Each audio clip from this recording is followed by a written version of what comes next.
Buenos días.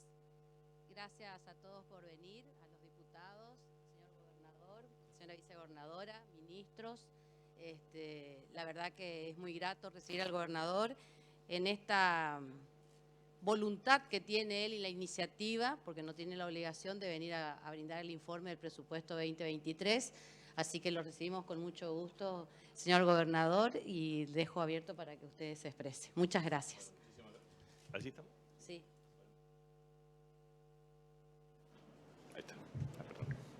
Muchísimas gracias, señora presidenta de la Cámara de Diputados de la provincia, por su gentileza y obviamente a todos los diputados y diputadas de las distintas bancadas que hoy asisten. Nosotros aquí, junto a la vicegobernadora de la provincia, pretendemos exponer sucintamente ante la Cámara de Diputados de la provincia el proyecto de presupuesto 2003, que como bien se denomina es la ley de leyes, es decir, es la ley fundamental para la regulación de la planificación financiera del sector público. Y en ese contexto, nosotros damos el inicio a la apertura de un debate que seguramente se llevará adelante en el marco de la Comisión de Presupuesto y Hacienda, conjuntamente con la participación del plenario de comisiones y exposiciones de distintos áreas o jurisdicciones del Estado provincial. Tenemos 15 puntos para desarrollar, pero antes quisiera esbozar que efectivamente el presupuesto público va acompañado también de la ley del registro de contabilidad patrimonial. Por lo tanto, nosotros lo que tenemos son los siguientes indicadores de carácter global y después efectivamente un detalle de los 15 puntos. En primer lugar, el presupuesto 2023 contiene un resultado primario equivalente a 14.598 millones de pesos.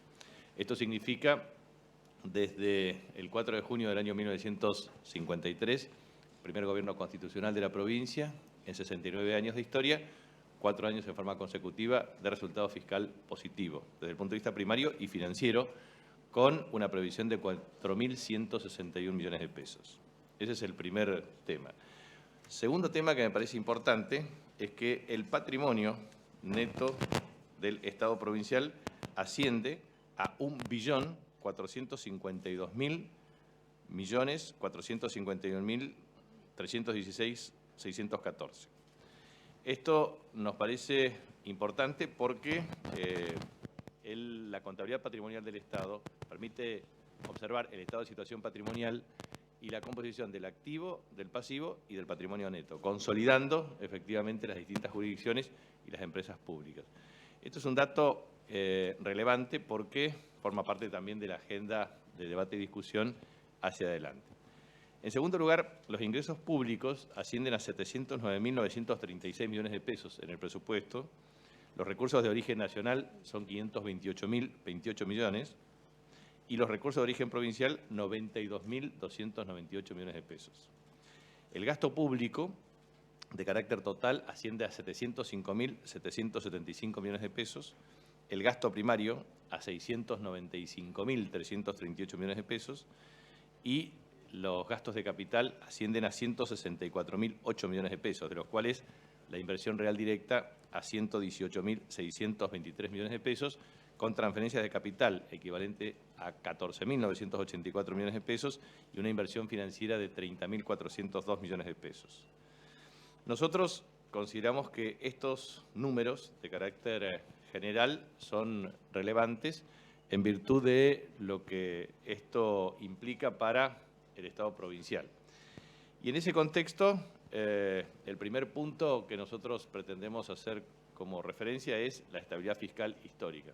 La provincia del Chaco, a partir de este esquema, va consolidando una estrategia de desendeudamiento.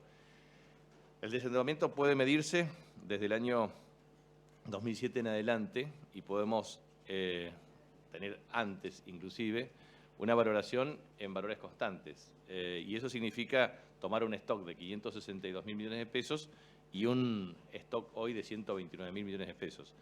Eso significa realmente un nivel de desendeudamiento respecto al Producto Bruto Geográfico equivalente al 6% y también, obviamente, respecto al presupuesto y a las erogaciones totales. Esto es muy trascendente como hecho histórico, es decir, tener resultado fiscal positivo y una estrategia de desendeudamiento. Obviamente, el Estado provincial tiene deuda en moneda extranjera y deuda en pesos. La deuda en moneda extranjera implica, obviamente, actualización por tipo de cambio, y en ese contexto hubo un proceso de reestructuración de deuda que ha sido significativo y que obviamente ha tenido un impacto muy positivo para la provincia por el ahorro de carácter global.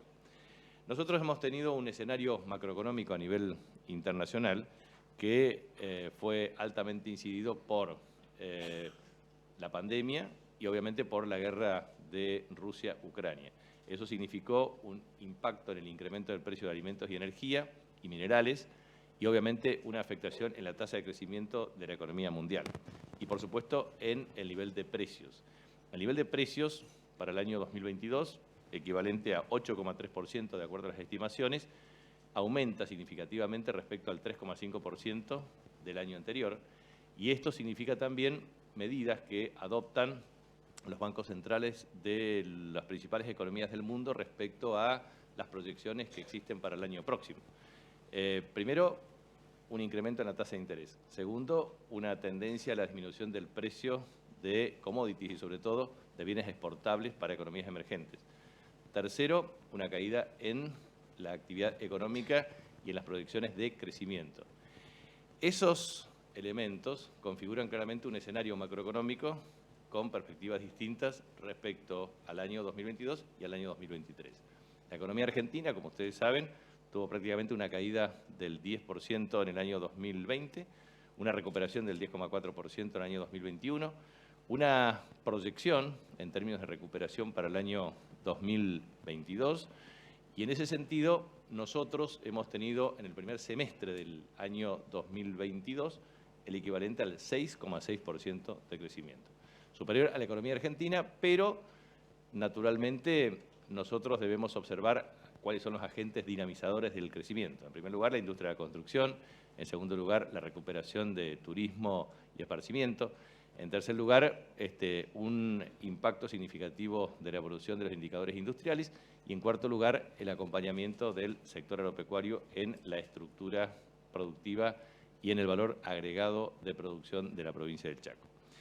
En ese contexto, lo que uno puede observar es que Argentina tiene una tasa de inflación extremadamente elevada respecto al sistema comparativo a nivel mundial. A excepción de Turquía, digamos, que tiene una proyección cercana al 80%, efectivamente, como economía emergente, la República Argentina tiene un problema significativo y en el presupuesto 2023 se prevé un cálculo de 60% de inflación, durante el año 2022 una proyección del 95%, y eso obviamente afecta el comportamiento desde el punto de vista macroeconómico. En el caso concreto de nuestra provincia, nosotros con la evolución en el segundo trimestre del año 2022 del 6,1% respecto al mismo trimestre del año 2021 y con el primer semestre del 6,6%, la proyección puede estar entre un 4,5 o un 5,5%. Es necesario observar qué es lo que ocurre en este trimestre y qué ocurre en el último trimestre del año. Nosotros lo que observamos claramente es que la estabilidad macroeconómica es un condicionante severo de la tasa de crecimiento, de la tasa de inversión y obviamente el impacto también desde el punto de vista de la recaudación. La proyección que tiene la República Argentina en materia de crecimiento económico es equivalente al 2%. Nosotros tenemos una proyección del 4,5% de crecimiento para el año 2023 y, como dije, 60% es la previsión que tiene el presupuesto nacional en el año 2023 respecto a la tasa de inflación. En ese sentido, lo que quiero transmitir es que tener definitivamente un impacto positivo desde el punto de vista de resultado fiscal es un gran logro y es una línea cuya tendencia debe afirmarse en los próximos años. Por lo tanto, al finalizar la exposición, propondré a esta honorable Cámara de Diputados una agenda 2030 que tenga que ver con acuerdos de carácter estructurales que obviamente deben ser debatidos por esta Cámara, pero que me parece que son esenciales, es decir, cómo sostener solvencia fiscal de largo plazo. Segundo, cómo sostener ciclo de desendeudamiento de carácter estructural. Tercero, la independencia económica con mayor autonomía fiscal. La provincia del Chaco tiene una posibilidad cierta de tener mayor autonomía fiscal. Mayor autonomía fiscal significa mayor capacidad de recaudación de recursos propios sobre recursos totales. En ese contexto, efectivamente, nosotros tuvimos en el año 2008 12,6% de recaudación respecto a los recursos totales. Llegamos a un pico máximo en el año 2017 con 16,8%, en el año 2015 era 15,9% y ahora la proyección para el año 2023 es 14,9%.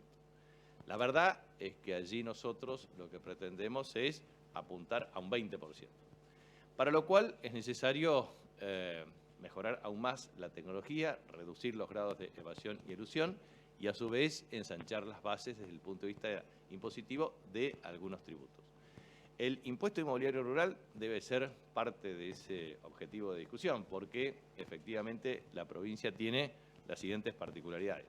Tiene aproximadamente 29.300 unidades parcelarias sujetas a tributación, pero a su vez tiene una estructura de casi 26.500 productores agrupados en distintas caracterizaciones, desde el punto de vista de productores ganaderos, por mecanismos de registro. También tiene por explotaciones agropecuarias cerca de 13.000 explotaciones agropecuarias. De manera que hay muchos números distintos que identifican la estructura parcelaria de la provincia. Lo importante es remarcar básicamente que hay más de 3.000 productores que efectivamente tienen más de entre 500 y 1.000 hectáreas o más. Entonces, nosotros creemos que es muy importante defender a los 7.600 productores de agricultura familiar organizados en 105 consorcios de servicios rurales. Para favorecer y potenciar el arraigo a la tierra, requieren claramente desde el título de propiedad de la tierra, vivienda rural, electrificación rural, consumo para agua potable, para agua o consumo humano, consumo para animales, conectividad, y eso significa más recursos. Nosotros hoy tenemos una asignación de 160 millones de pesos que pretendemos llevar a 250 millones de pesos, pero lo óptimo sería mejorar la base de tributación del impuesto inmobiliario rural, generar los criterios de renta normal potencial de la tierra con el objeto de lograr mayor recaudación para redistribuirla en los pequeños productores para favorecer infraestructura predial, extrapredial, competitividad y desarrollo. Eso es un debate que la legislatura deberá tenerlo con mucha racionalidad y con un análisis meticuloso sin pretender imponer una decisión, sino simplemente sobre la base de una racionalidad en el proceso de debate respecto al criterio de autonomía fiscal.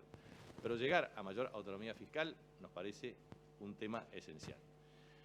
Un tercer elemento que nos parece clave es lograr el Fondo de Estabilización Fiscal. Nosotros pretendemos también regular por ley un Fondo de Estabilización Fiscal de largo plazo, lo mismo que este presupuesto que contiene un fondo de infraestructura para mantenimiento y rehabilitación, y obviamente también esta Cámara de Diputados deberá decidir un esquema de asignación para el fortalecimiento de 20 cadenas de valor con el objeto de potenciar el empleo privado formal.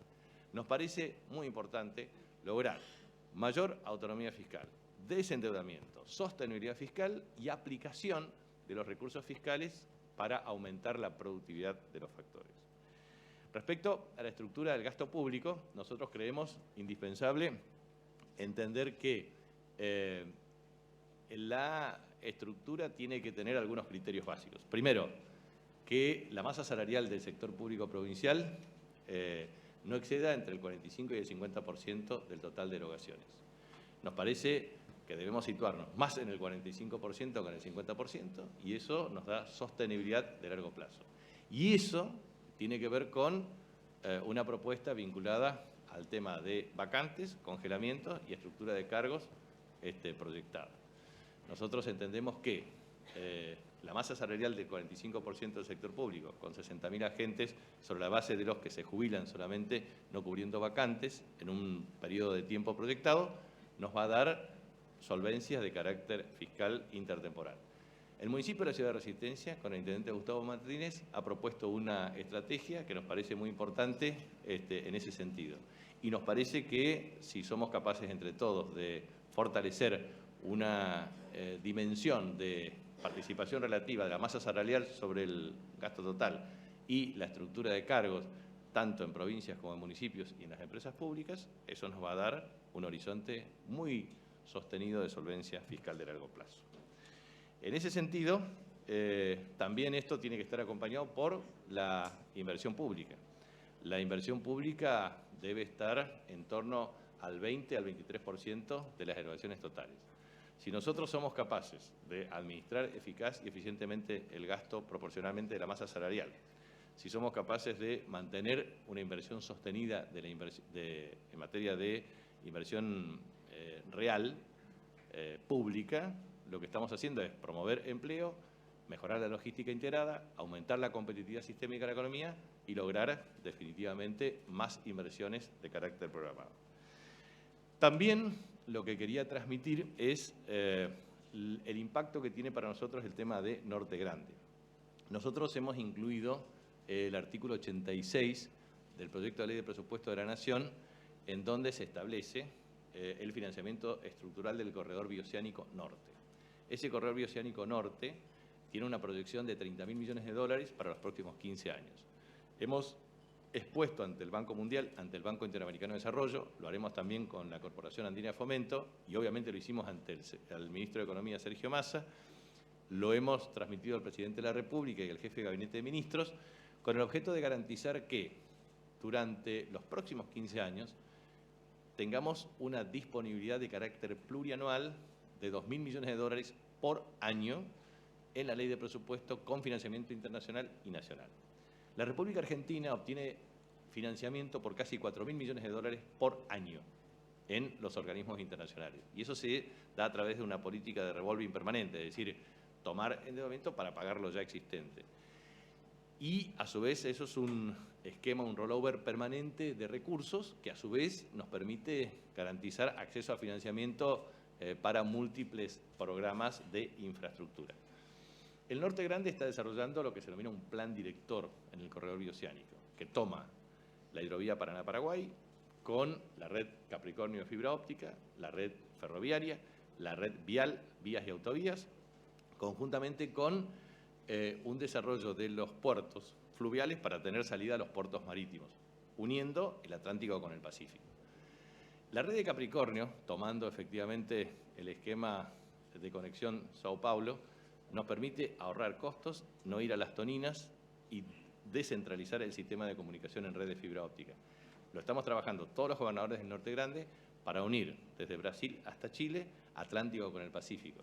Eso nos permitirá tener ancho de banda, mejor conectividad y obviamente llegar a última milla al hogar. Nosotros creemos que fortalecer los puertos fluviales y marítimos del Atlántico y del Pacífico, lograr la conectividad en todos sus niveles, también inversiones en materia de vivienda, agua potable, cloacas, red de fibra óptica, gas, etcétera, nos va a permitir tener logística integrada. Cuando uno analiza efectivamente los parámetros de la competitividad mundial, la logística integrada tiene un componente esencial. Si no somos competitivos en materia de logística, es absolutamente imposible que el esfuerzo de un productor se traduzca en toda la cadena de valor para su desarrollo.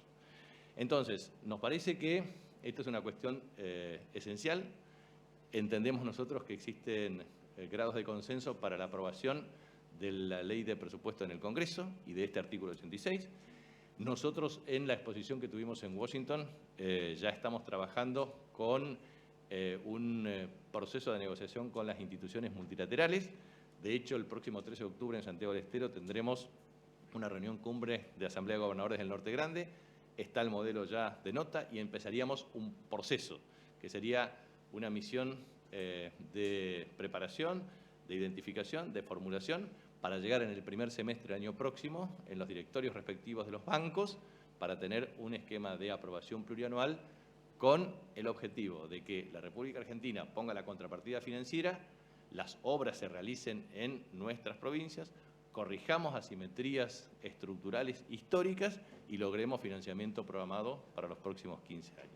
Eso para nosotros es una enorme reivindicación para el norte grande argentino, merece efectivamente un amplio nivel de consenso. Y aquí nosotros, los gobernadores del norte grande, hemos demostrado que no existen divisiones políticas, existen intereses comunes. Si somos capaces de que todos los parlamentos, todas las cámaras de diputados y senadores de las respectivas provincias que integran el norte grande nos ayuden en este esfuerzo, independientemente de quién gobierne los próximos 15 años, el pueblo, los ciudadanos y ciudadanas de cada una de las provincias serán beneficiadas precisamente con obras que perdurarán para siempre. Con lo cual nosotros entendemos que esto es una muy buena medida para el financiamiento de largo plazo. También quiero transmitir que el presupuesto contiene un sobrecumplimiento del artículo 83 del Fondo Educativo, del 150% al 134% estimativamente.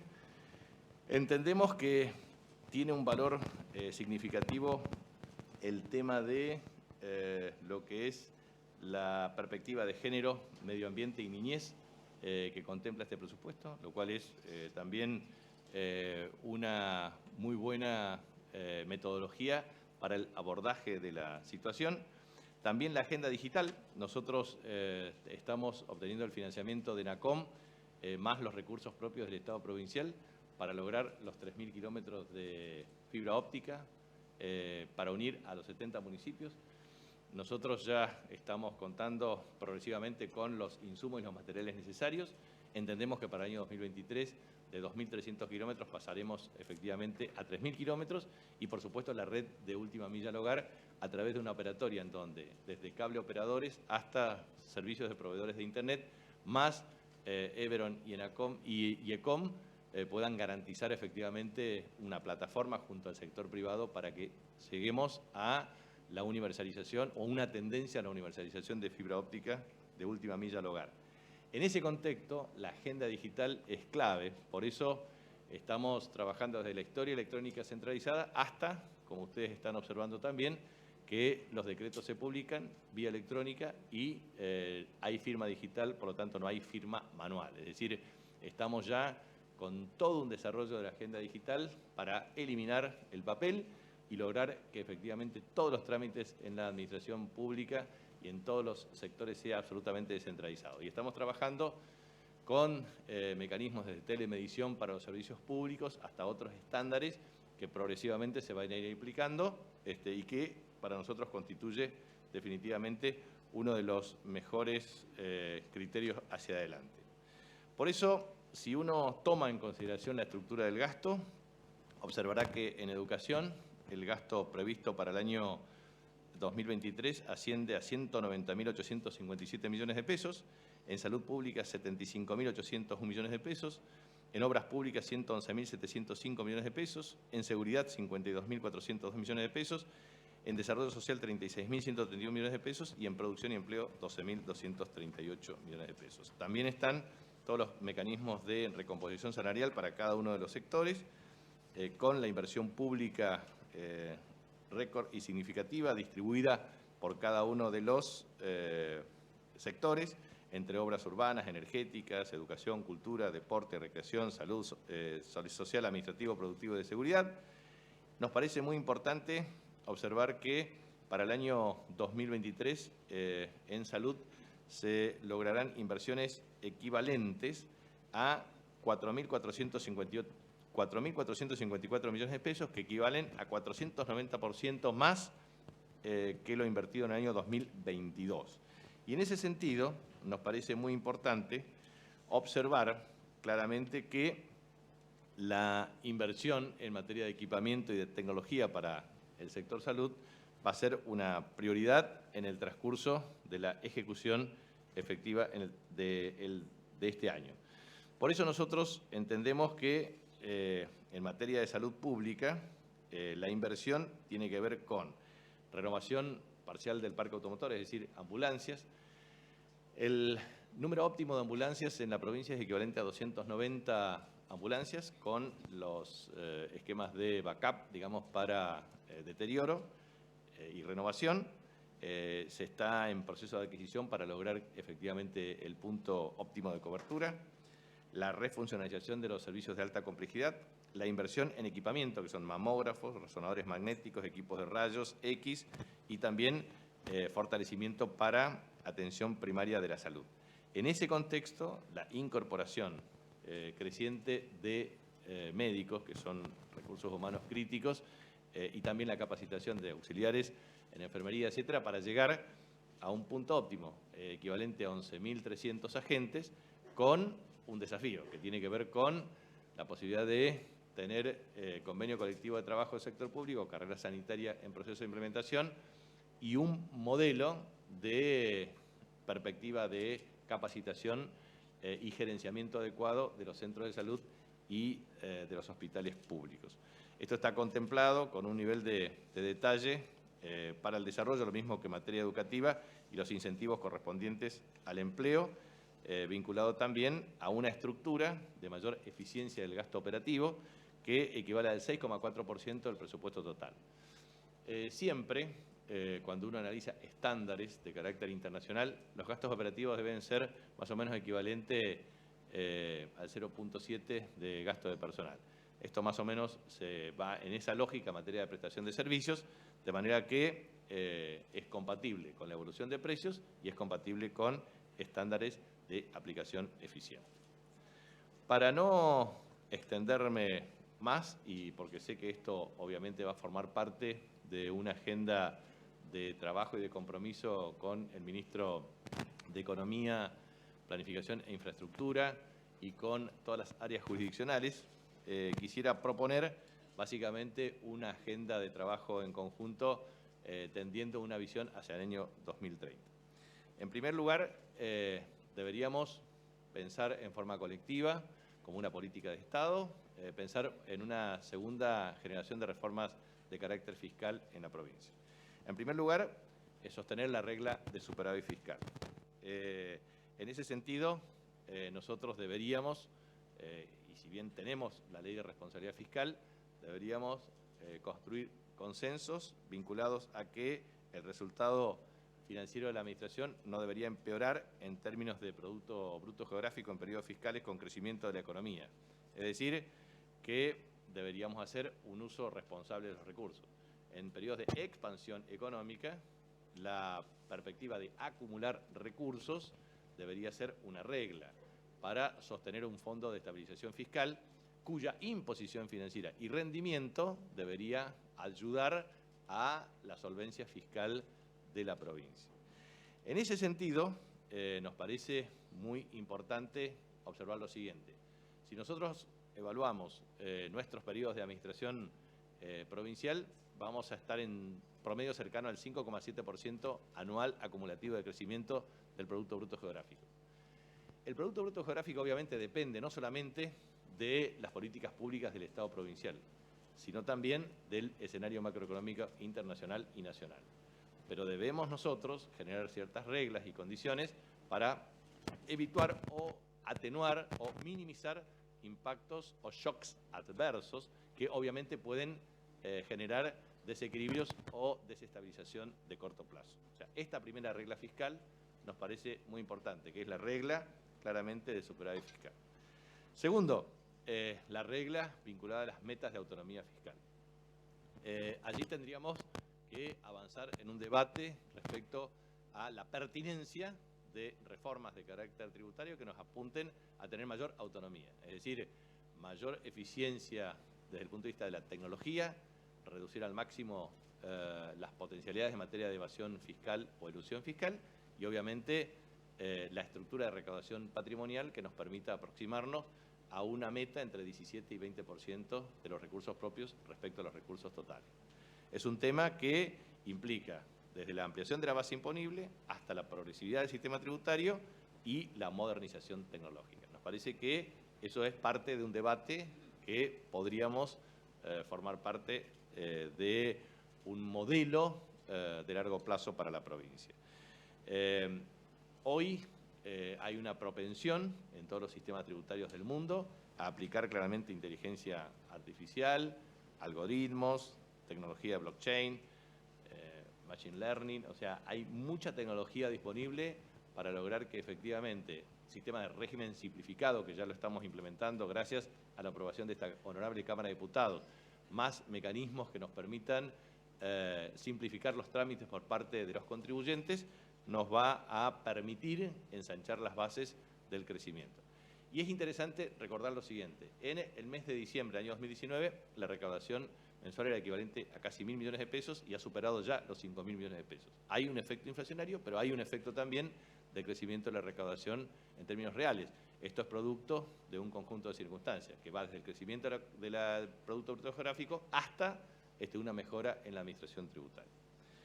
Tercer regla, regla del gasto, en términos de gasto en personal, operativo y gasto de capital. Lo que dije anteriormente, nos parece muy importante plantearnos como meta que la masa salarial no exceda entre el 45 y el 50% del gasto total. Segundo, que los gastos operativos no crezcan por encima de la tasa de inflación y eventualmente se sitúen en torno al 6 al 7% del gasto total. Tercero, que el gasto de capital nunca sea inferior al 18% y que se estabilice entre un promedio entre el 18 al 23%. Repitiendo, tres reglas de carácter fiscal del gasto. Primero, que la masa salarial esté entre el 45 y el 50% del gasto total. Segundo, que los gastos operativos no superen a la inflación y esté situado en torno al 7% del gasto total. Tercero, que efectivamente el gasto de capital tenga un piso del 18% y un techo del 23%. Nos parece que eso debe estar acompañado de otra regla, que es la regla de cargos, para llegar al año 2030 con 60.000 cargos, lo cual implica que la liberación de las jubilaciones, que es equivalente al 3% por año, se utilice parte del 100% de los cargos jubilados, 70% obviamente para la eliminación de las vacantes y el resto para observar cargos críticos. Por eso es muy importante entender una nueva lógica de organización del Estado, que tiene que ver con el gerenciamiento del sector público, los concursos de antecedentes y oposición. Y en ese sentido, desde los centros de salud hasta los hospitales públicos, hasta las jefaturas de servicios, hasta los modelos de gestión que nos permitan cumplir metas y que tengan que ver con procesos de formación continua. Por ejemplo, el Instituto de Seguridad Pública tiende a modificar su estructura y su currícula de formación para los agentes de la Policía de la provincia. Y en ese sentido, desde el oficial como dentro de la validación de una tecnicatura, pasando por una licenciatura como carrera de grado, luego especializaciones por cadenas de valor del delito, diplomaturas de gestión, hasta llegar a maestrías que nos permitan tener un criterio de selección de hombres y o mujeres para el ejercicio de la máxima responsabilidad de la jefatura. Staff profesional de alta calidad para que cualquier partido político que gobierne pueda disponer un staff de recursos para elegir respecto a quién debe conducir las fuerzas de seguridad con sentido profesional, con tecnología de última generación. Lo mismo en materia de médicos, es decir, médicos y enfermeros. Ir a programas de capacitación de carrera sanitaria, que significa carreras de grado, de posgrado, especializaciones, diplomaturas. Y esto también para llegar a tener mejor calidad. Se hace un esfuerzo sistemático desde el punto de vista de la formación, pero es insuficiente. Y el gran desafío como provincia es lograr una combinación de infraestructura social básica, que es una responsabilidad del Estado provincial conjuntamente con el Estado nacional. Segundo, derechos, que tiene que ver con cantidad y calidad. Y tercero, políticas de ingresos.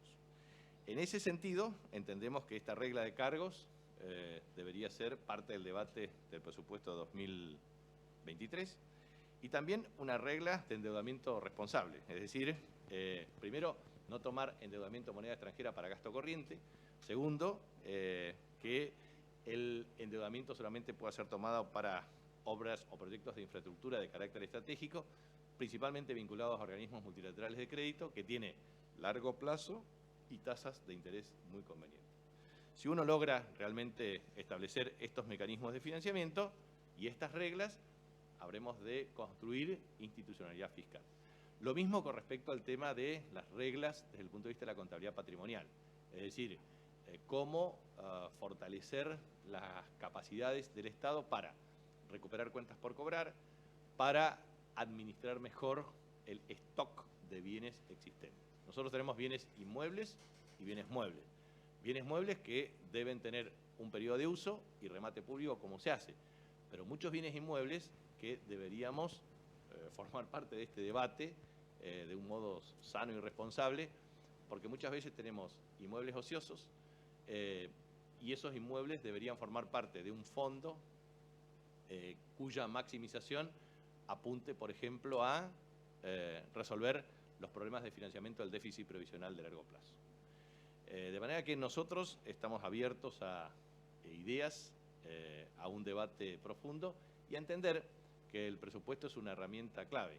Y en ese contexto también quiero, para finalizar, poner en debate algunas cuestiones complementarias que tienen que ver con deuda de Camesa.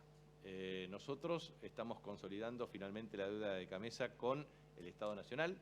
Teníamos una deuda preexistente en el 2019, altísimas tasas de interés, que eso consolidaban cerca de 15.000 millones de pesos actualmente de deuda, y un crecimiento derivado de incumplimientos en el periodo de la pandemia. Estamos tratando de consolidar ya finalmente esa deuda para poder reprogramar el pago en 96 cuotas y a su vez estamos cumpliendo regularmente todo el devengamiento de carácter mensual. Pero entendemos que con quita espera, esta cuestión la vamos a publicar la semana que viene y forma parte de una preocupación de la Cámara de Diputados, que es nuestra preocupación, porque esto nos permitiría tener un saneamiento total y definitivo de la empresa energética. Del mismo modo que estamos con un plan de recupero de cuentas por cobrar con SAMEP y un saneamiento financiero de la empresa. Y en tercer lugar, también quería transmitir que existe una iniciativa aquí en la Cámara de Diputados de la provincia que tiene que ver con un endeudamiento en muy buenas condiciones, sin interés de 2.000 millones de pesos para fondos de garantía, FOGACH, vinculados a asistencia a las pequeñas y medianas empresas. Esto es una cuestión que nos parece sería muy bueno tratarlo para ver el criterio y la opinión correspondiente. Nosotros creemos que es muy importante enfocarnos, por último, en lo que significa el abordaje interdisciplinario de la pobreza. A menudo tenemos la divulgación de los índices de precios al consumidor y obviamente, como se mide la política de ingresos, el numerador es efectivamente la estructura de ingresos y el denominador la estructura de gastos de la familia.